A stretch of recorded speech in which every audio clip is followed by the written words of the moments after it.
Hello dear students, welcome back to organize knowledge channel. और आज की जो वीडियो है प्यारे बच्चों, उसमें हम डिस्कस करेंगे worksheet number 38 for class 10th। विषय हिंदी है और ये वर्कशीट आपके लिए 6 अक्टूबर 2021 के लिए शेड्यूल की गई है। आज की जो वर्कशीट है प्यारे बच्चों, उसमें हम पाठ जो है बाल गोविंद भगत, इस पाठ को हम यहाँ से स्टार्ट करेंगे। ठीक है, सो वर्कशीट शुरू करने से पहले बेटा प्लीज़ चैनल को सब्सक्राइब कर लीजिए, बेल आइकन को भी प्रेस कर लो ताकि आपको आने वाली वीडियोस की नोटिफिकेशन वो समय से मिल जाए। सो देखिए क्या दिया गया है प्यारे बच्चों। पिछले पाठ में हम लोगों ने कहानी के माध्यम से देशभक्ति के मायने जाना था। तो हमने पिछली वर्कशीट में नेताजी का चश्मा जो है उसके द्वारा देशभक्ति के बारे में समझा, देशभक्ति क्या होती है उसके बारे में जाना। अब इस पाठ में रेखा चित्र के माध्यम से बाल गोविंद भगत के विलक्षण व्यक्तित्व के बारे में जानेंगे। तो ये जो चैप्टर है ये बाल गोविंद भगत के बारे में है। ठीक है, और उनका जो विलक्षण व्यक्तित्व है, विलक्षण यानी कुछ हटके जो उनका व्यक्तित्व है उसके बारे में हम इस वर्कशीट में जानेंगे। इस रेखा चित्र की एक विशेषता यह है कि बाल गोविंद भगत के माध्यम से ग्रामीण जीवन की झांकी देखने को मिलती है, कि जो गांव का जीवन है उसकी झांकी यहाँ से हमें देखने को मिलती है कि गांव का रहन सहन जो है वो कैसा है। इसे हिंदी साहित्य के प्रतिभाशाली लेखक श्री राम वृक्ष बेनीपुरी जी ने बड़े ही सुंदर शब्दों के माध्यम से प्रस्तुत किया है। तो इसके लेखक कौन हैं? राम वृक्ष बेनीपुरी जी हैं, जो कि सामाजिक रूढ़ियों पर करारा प्रहार है। ठीक है, कि समाज में जो रूढ़ियाँ व्याप्त हैं उस पर किस तरह से यहाँ पर प्रहार किया गया है, इस वर्कशीट के माध्यम से राम वृक्ष बेनीपुरी जी ने बताया है। बाल गोविंद भगत मंझोले कद के गोरे चिट्टे आदमी थे। ठीक है, मंझोले होता है ना तो बहुत छोटा ना बहुत ही बड़ा। ठीक है, ना तो बहुत ही लंबा व्यक्ति है ना बहुत ही छोटा है, तो मंझोले कद का है, गोरा चिट्टा आदमी है। 60 के ऊपर ही रहे होंगे, तो उम्र लगभग 60 के ऊपर है। बाल लंबे थे, लंबी दाढ़ी या जटाजुट तो नहीं रखते थे। ठीक है, किंतु हमेशा उनका चेहरा सफ़ेद बालों से ही जगमग किए रहता, यानी उनकी दाढ़ी बहुत ज़्यादा लंबी भी नहीं थी, लेकिन जो बाल थे वो हमेशा उनके सफ़ेद रहते थे। कपड़े बिल्कुल कम पहनते, कमर में एक लंगोटी मात्र, तो कपड़े कम पहनते थे, एक लंगोटी मात्र पहनते थे। और सर में जो कबीरपंथियों की सी कनफटी टोपी, तो जैसे जो कबीरपंथी हैं वो पहनते हैं तो एक ऐसी टोपी वो पहनते थे। जब जाड़ा आता तो एक काली कमली ऊपर से ओढ़े रहते, कमली यानी जो चद्दर टाइप होती है उसको ऊपर से वो ओढ़ लेते थे। मस्तक पर हमेशा चमकता हुआ रामानंदी चंदन का टीका लगाते थे, जो नाक के छोर से ही औरत के टीके की तरह शुरू हो जाता था। गले में तुलसी की जड़ों की एक बेडौल माला बांधे रहते, तो गले में जो है वो जो तुलसी की जड़ों की एक बेडौल माला जो है वो उनके गले में पड़ी रहती थी। ऊपर की तस्वीर से यह नहीं जान जाए, ठीक है, ऊपर की तस्वीर से यह नहीं माना जाए कि बाल गोविंद भगत साधु थे। यानी जो हमने ऊपर जो रेखा चित्र पढ़ा है उससे हम ये बिल्कुल नहीं मानेंगे कि ये जो बाल गोविंद भगत हैं वो साधु थे, नहीं, बिल्कुल गृहस्थ थे। ठीक है, यानी भरा पूरा परिवार था, वो साधु संत नहीं थे। उनकी गृहिणी की तो मुझे याद नहीं, उनके बेटे और पतोहू को तो मैंने देखा था। तो उनकी जो वाइफ थी उनको तो जो है नहीं देखा, लेकिन उनके जो बेटे थे उनको जो है उन्होंने देखा था। ठीक है, तो उनके पास जो है थोड़ी खेतीबाड़ी भी थी और एक साफ सुथरा जो है मकान भी था, किंतु खेतीबाड़ी करते परिवार रखते भी बाल गोविंद भगत साधु थे। साधु की सब परिभाषाओं पर वो खरे उतरने वाले थे, यानी घर गृहस्थी होते हुए भी, खेतीबाड़ी होते हुए भी, परिवार के होते हुए भी वो साधु की जो परिभाषाएं होती हैं उन सब पर खरे उतरते थे, यानी वो एक साधु ही लगते थे। ठीक है, खरा जो है कभी झूठ, कबीर को साहब मानते थे, कबीर को वो क्या मानते थे? साहब मानते, और उन्हीं के गीतों को गाते, उनके आदेशों पर चलते थे। कभी झूठ नहीं बोलते थे, यानी वो कबीर दास जी को बहुत ज़्यादा मानते थे और एकदम खरा जो है वो व्यवहार करते थे। किसी से भी दो टूक बात करने में संकोच नहीं करते, यानी जो कुछ कहना था वो जो है तुरंत वो कह देते थे, चाहे किसी को बुरा लग जाए, लेकिन वो जो है बात ऐसे पीछे से नहीं बोलते थे। किसी से खामखा झगड़ा मोल लेते ना, किसी से खामखा झगड़ा मोल लेते थे। खामखा यानी बेवजह जो है वो झगड़ते भी नहीं थे, किसी की चीज़ को छूते भी नहीं थे, ना बिन पूछे व्यवहार में लाते, यानी किसी की चीज़ को बिना पूछे जो है वो यूज़ में नहीं लाते थे। इस नियम को कभी कभी इतनी बारीकी तक ले जाते कि लोगों को कौतूहल होता, कौतूहल यानी उत्सुकता होती कभी वह दूसरे के खेत में शौच के लिए भी नहीं बैठते। वह गृहस्थ थे लेकिन उनकी सब चीज़ साहब की थी। ठीक है, साहब यानी कबीर जो है उनकी थी।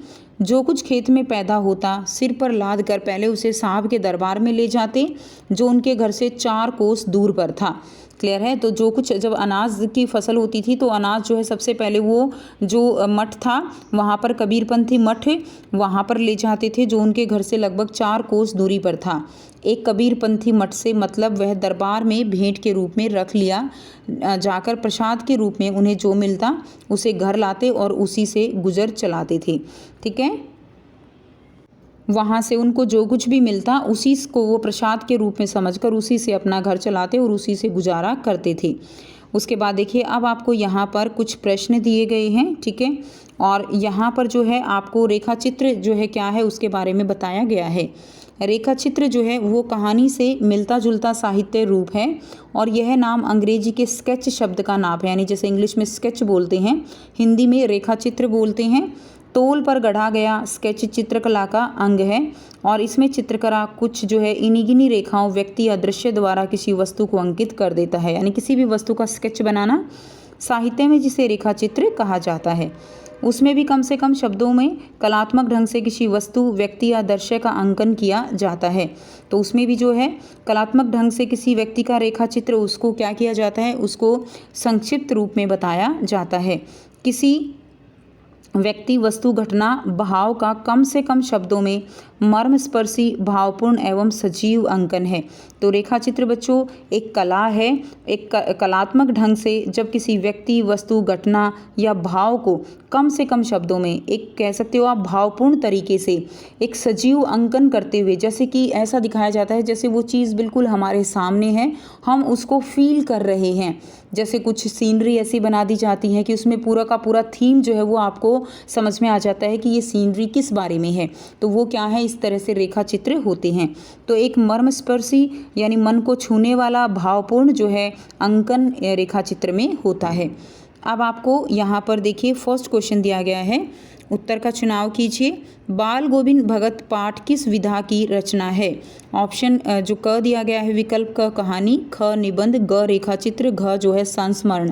ठीक है, संस्मरण होता है जो अपनी यादों से लिखा गया, जो आप कह सकते हो कि एक एक्सट्रैक्ट जो आपको दिया जाता है, जो गद्यांश होता है। तो ये संस्मरण नहीं है, ये रेखा चित्र है। ग जो है इसका सही आंसर हो जाएगा। सेकंड है मंझोला शब्द का क्या अर्थ है? बौना, छोटा, बड़ा, न बहुत बड़ा न बहुत छोटा। तो घ जो है इसका आंसर हो जाएगा। क्लियर है स्टूडेंट्स, इसका आंसर क्या होगा? घ जो है इसका आंसर हो जाएगा। नेक्स्ट देखिए, बाल गोविंद भगत किस कारण से साधु कहलाते थे? तो किस कारण से? आचरणगत शुद्धता के कारण, ख सच्चा साधक होने के कारण, ग उपर्युक्त दोनों और घ कोई नहीं। तो दोनों ही जो है कारणों से वो साधु कहलाते थे, आचरणगत शुद्धता के कारण भी और सच्चा साधक होने के कारण। कबीर के वो सच्चे साधक थे। ठीक है, तो ग जो है इसका आंसर हो जाएगा। प्रश्न 4 है, बाल गोविंद भगत किसे साहब मानते थे? क जो है कबीर को मानते थे, ख रामानंद को, ग रैदास को और घ स्वयं को। तो वो किसे साहब मानते थे? वो कबीर को साहब मानते थे। क्लियर, क जो है इसका आंसर हो जाएगा। प्रश्न 5 है, बाल गोविंद भगत किन परिभाषाओं पर खरे उतरने वाले थे? तो किन परिभाषाओं पर खरे उतरते थे? ग जो है यहाँ पे देखिए जो क आएगा, क कबीर की, ख साधु की, ग गृहस्थ की और घ है मानव की। तो बाल गोविंद भगत वो साधु की परिभाषाओं पर खरे उतरने वाले थे। नंबर 6, बाल गोविंद भगत का व्यवहार कैसा था? दो टूक बात करना, झूठ नहीं बोलना, खरा व्यवहार करना, खामखा किसी से झगड़ा मोल नहीं लेना और उपयुक्त सभी। तो इसमें आपका आंसर घ हो जाएगा, उपयुक्त सभी। ठीक है, तो ये सारे ही व्यवहार की बातें उनके अंदर सम्मिलित थी, इसलिए इसका उत्तर घ हो जाएगा। नेक्स्ट देखिए बच्चों, अब आपको यहाँ पर एक गतिविधि दी गई है। उपर्युक्त गद्यांश से इन प्रश्न के अतिरिक्त 10 प्रश्न का आपको जो है यहाँ पर निर्माण करना है। तो ये कुछ क्वेश्चन तो आपको दिए गए हैं, इनके अलावा 10 जो है क्वेश्चन आपको और फ्रेम करने हैं। सो पहला जो प्रश्न है, बाल गोविंद भगत कितने साल के थे? क ऑप्शन 60 के ऊपर के, 50 के, 60 के या 65 के। तो क जो है आपका सही आंसर हो जाएगा 60 के ऊपर के। ठीक है। सेकंड देखिए, बाल गोविंद जी का चेहरा किस कारण जगमग किए रहता था? क कपड़ों से, ख टोपी से, ग काले बालों से और घ है सफ़ेद बालों से। तो सही आंसर आपका घ हो जाएगा, सफ़ेद बालों से उनका चेहरा जो है जगमग किए रहता था। प्रश्न 3 है, जाड़ा आने पर बाल गोविंद भगत क्या ओढ़ लेते थे? तो वो सफ़ेद कमली ओढ़ते थे, नीली कमली, काली कमली या इनमें से कोई नहीं। तो जाड़ा आने पर वो काली कमली ओढ़ते थे। ग जो है इसका आंसर हो जाएगा। नेक्स्ट देखिए, प्रश्न 4 है, बाल गोविंद भगत गले में कैसी माला बांधे रखते थे?